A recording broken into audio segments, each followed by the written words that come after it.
What's good? This is going to be an introduction as well as just the first installment. It's something I've been wanting to do for quite a while. Ever since I read the book Think and Grow Rich by Napoleon Hill. An amazing undertaking, a really great book. I can't say that I highly recommend it for everybody because I don't think everyone would really enjoy hearing it, sadly. But for anyone who's into entrepreneurship, anyone who's an artist, anyone who's trying to do something away from the norm and away from the paradigm, definitely read this book or listen to the audiobook. So the book gives you these self-evaluation questions, and I've questioned for a while whether or not I should share my self-evaluation on video or not, but either people aren't going to watch it because I don't have that many views on my YouTube channel, or they're going to love it and it's going to blow my YouTube channel up. But more than anything, I think it's just very important for me to do the self-evaluation and do it in a way where I can reflect and update my answers every year. So this is my 2020 installment. I hope to do this again next year, I guess, and read the book over again. But let's just get started. So the first question is, do you complain often about feeling bad? If so, what is the cause? I would say no and yes. I don't feel like I complain about feeling like a negative way. Not anymore. I feel like I feel tired because I have a weird sleep schedule. I'm making this video right now at 3:20 in the morning. I probably am not going to go to bed until about 8 a.m. or 9 a.m. So then I'll probably sleep for a good portion of the day. And then I'll be back to work a little bit later at night around maybe 2 o'clock, 3:30. So I don't really think I feel bad per se. I feel like last week though, the past couple of weeks, I would say the past couple of months, maybe I felt kind of bad with COVID going on. I lost my job. The media making it seem like black men are just being murdered in the street like dogs. Definitely terrifying, definitely causing some bad vibes. But I took a social media break. I got out the house a lot more than I usually do, whether I have a job or don't have a job, just to put myself back in reality.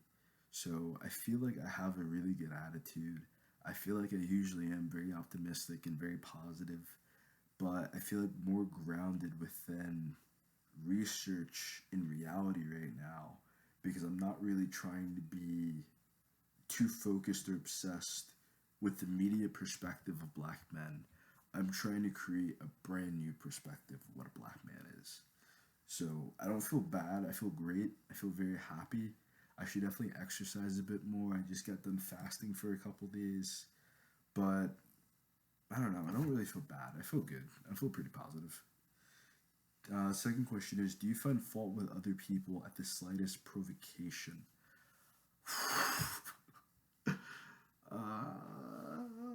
I try not to. I could definitely say I actively try not to. I definitely notice people's flaws easier than anybody else ever would. Maybe that's being a Virgo, maybe that's just me. I definitely notice people's issues and notice people's flaws all the time. Especially now with social media, so many people are trying to argue with me over things that I don't even necessarily. I'll be asking questions on social media, like, why are people so offended by the term "all lives matter"? Because I don't get it. I don't understand it. Because I don't have any personal like offense or anger towards it. Why are people so angry at Donald Trump or Candace Owens? You know, like, why are people just so, like... I feel like I'm the other person in that. I feel like other people get really riled up about other people's beliefs and what other people do, and I'm usually the person that's kind of like, you can definitely overcome that. You can definitely do better. Like, I don't really... I guess a no. I don't... It's definitely something I can work on. It's 100% something that I can definitely work on. And turn inward more and just see things that I could do better. Or just like, I've been getting a lot of advice lately to go with this question number 2. Do you find fault with others at the slightest provocation? is you're really just not supposed to be dealing with that many people to begin with, and maybe that's my issue, is that I focus too much attention and time with people that don't agree with me or don't really support me. So I can definitely fix that within my own life. Number three is, do you frequently find mistakes in your own work? If so, why?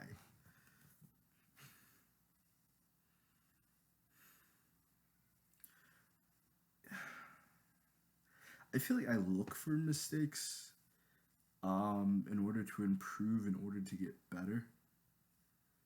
I would say yeah. I would say definitely do. I say like it's one of the number one things holding me back. Like the past 7 years specifically.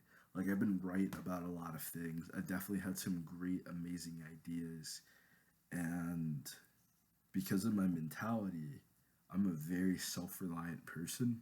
So I constantly look for ways that something is my fault or ways that I could have done better in something.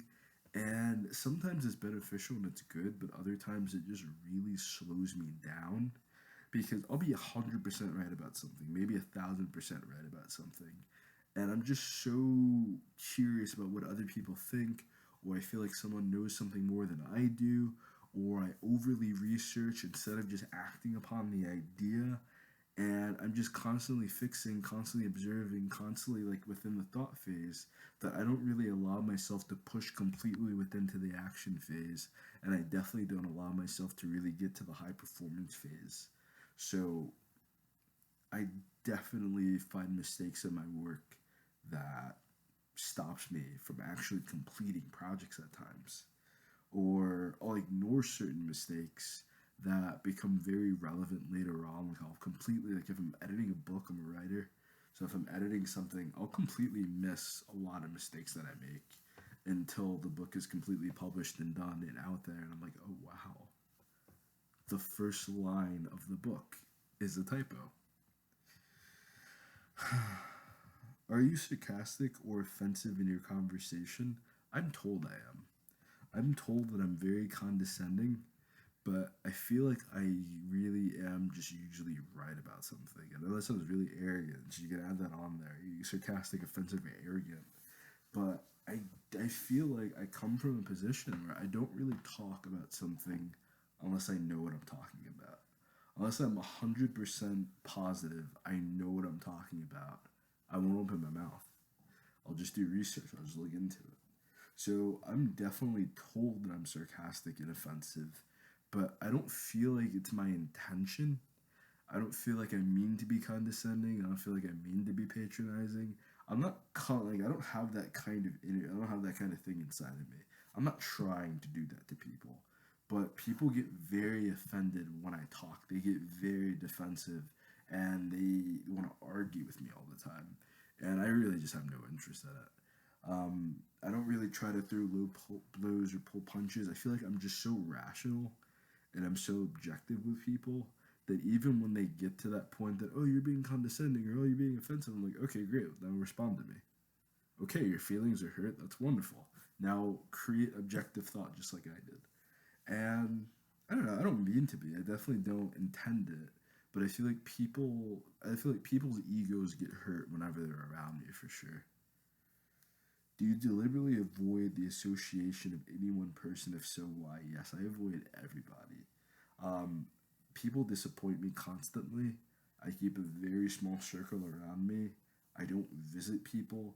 I don't really welcome people over to my house.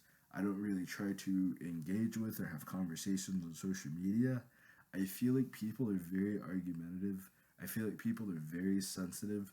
I feel like people are very wanting to their beliefs and to their ways, and there's no room for civil discourse. There's no room for a real conversation. There's no room for both of you people to sit down, discuss your beliefs, and understand where you're both coming from. It's just always a position where someone's trying to convince me of something that I would never believe in, you know? Or vice versa. I'm trying to explain something to them that's 100% true. Something like talking about the economic crash with somebody, and they don't want to hear it. Talking about black people are disenfranchised in America, and they don't want to hear it. Discussing the fact that all lives matter, and people don't want to hear it. So a lot of people being murdered in America. It's not just black people. So if you focus upon everyone that's being murdered, and you focus on the idea that murder is wrong, maybe people will stop killing each other. Maybe it's just me. I don't know.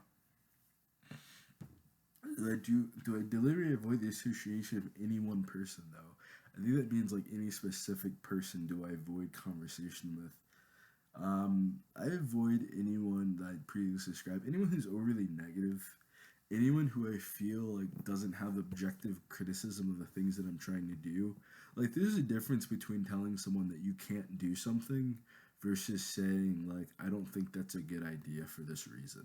And then you can fix that reason and address that and do something with it. But some people are just they're not your real friend, you know, they're not really there for you. And I had too many of those experiences. So I'm very protective over myself right now for sure. I don't think that's a bad thing though. I'm gonna cut this real quick, and I'll probably pick up and do some more videos as time goes on. Because I don't think people want to watch a 20-minute video. But there will definitely be more, so thank you for sticking with me. We'll do more. I'll be back with more.